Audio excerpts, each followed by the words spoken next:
Tracy, welcome to PoliticsJOE. How would you like to introduce yourself? My name is Tracy.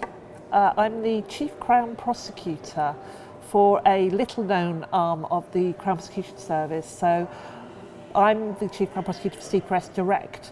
That is an online digital CPS which supports all of the more traditional office-based and hybrid working areas around the country. We're pan-country, if you like. So, and we operate from 5 p.m.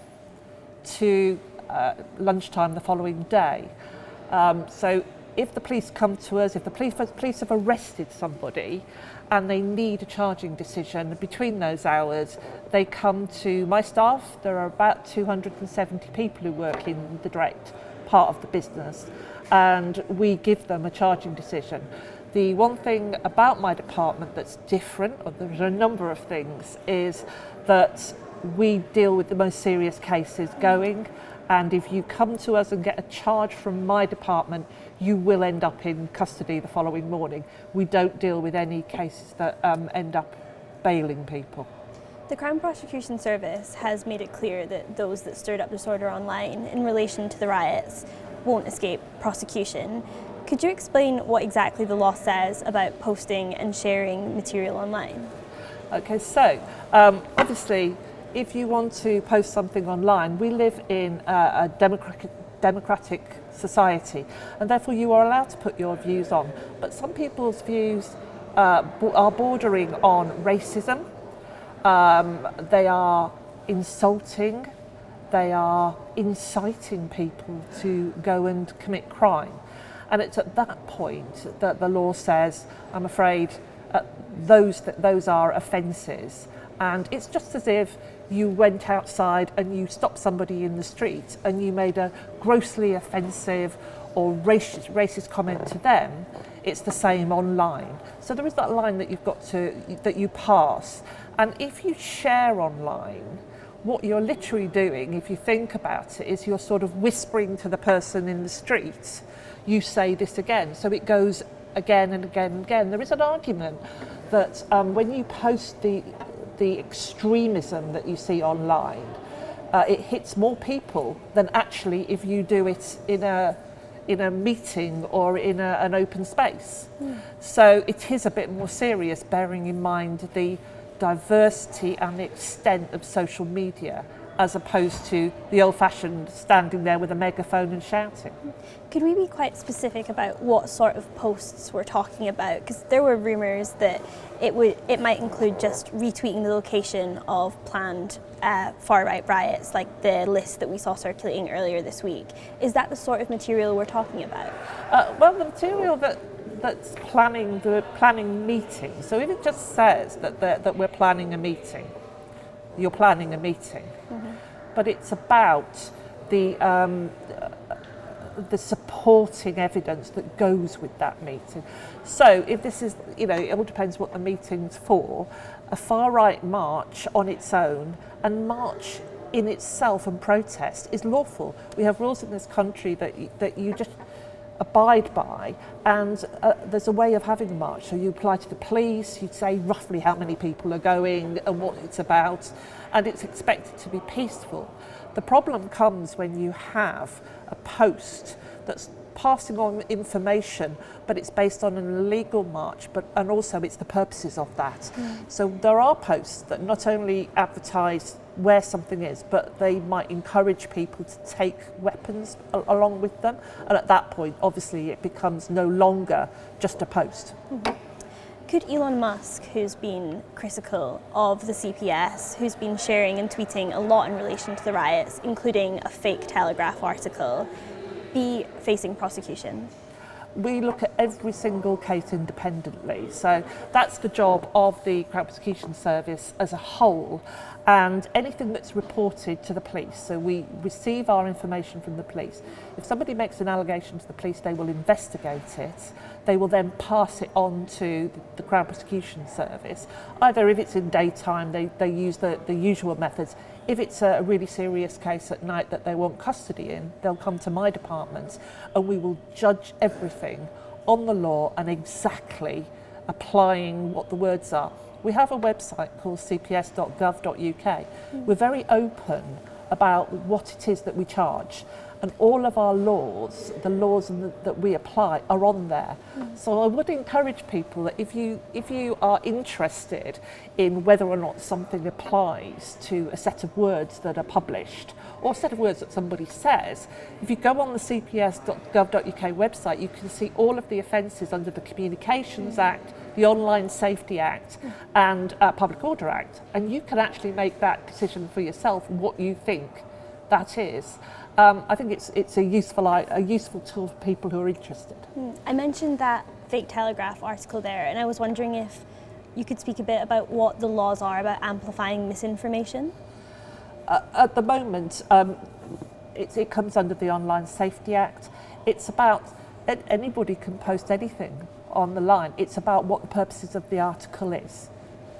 And when you look at the people who actually do repost and post things, the whole thing about social media is it's very difficult to negotiate, because you can be anybody on that social media, couldn't you?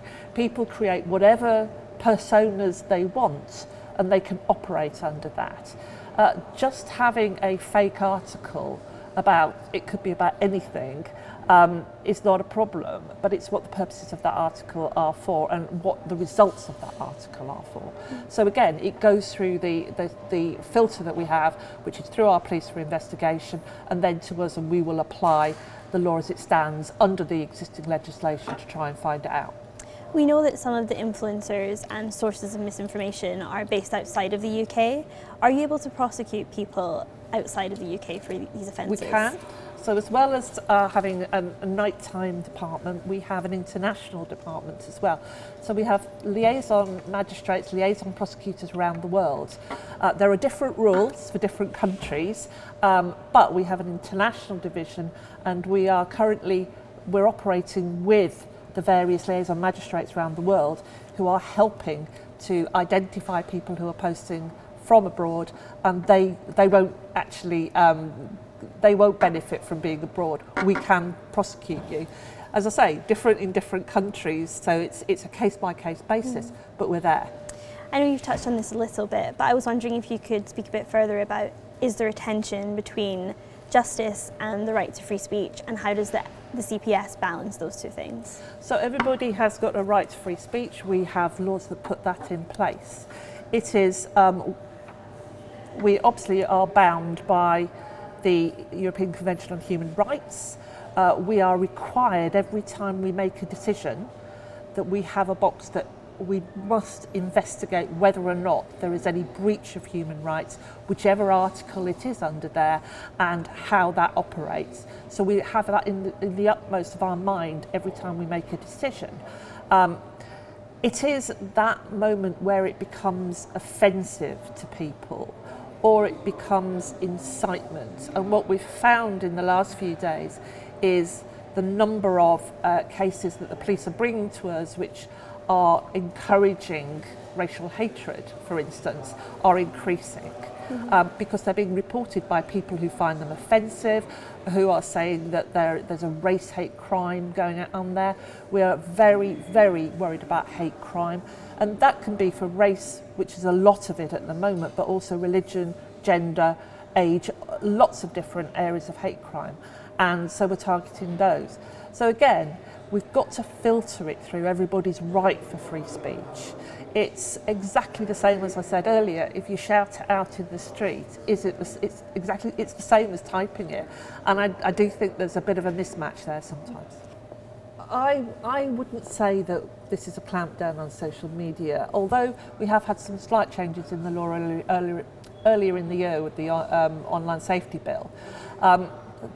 There have been communications offences throughout, and they've been used. We've been dealing with protests since last year quite regularly because of what's been going on in the world. It's just more of it. There's more of it, and actually it becomes nuanced. So every time you look at a case, you must look at a case in its own world and in its context. And I think that's where it's challenging for people, because the diet of crime that we're dealing with at the moment is a lot of online usage of online tools and social media, and I think we're learning as well what can happen when you use it.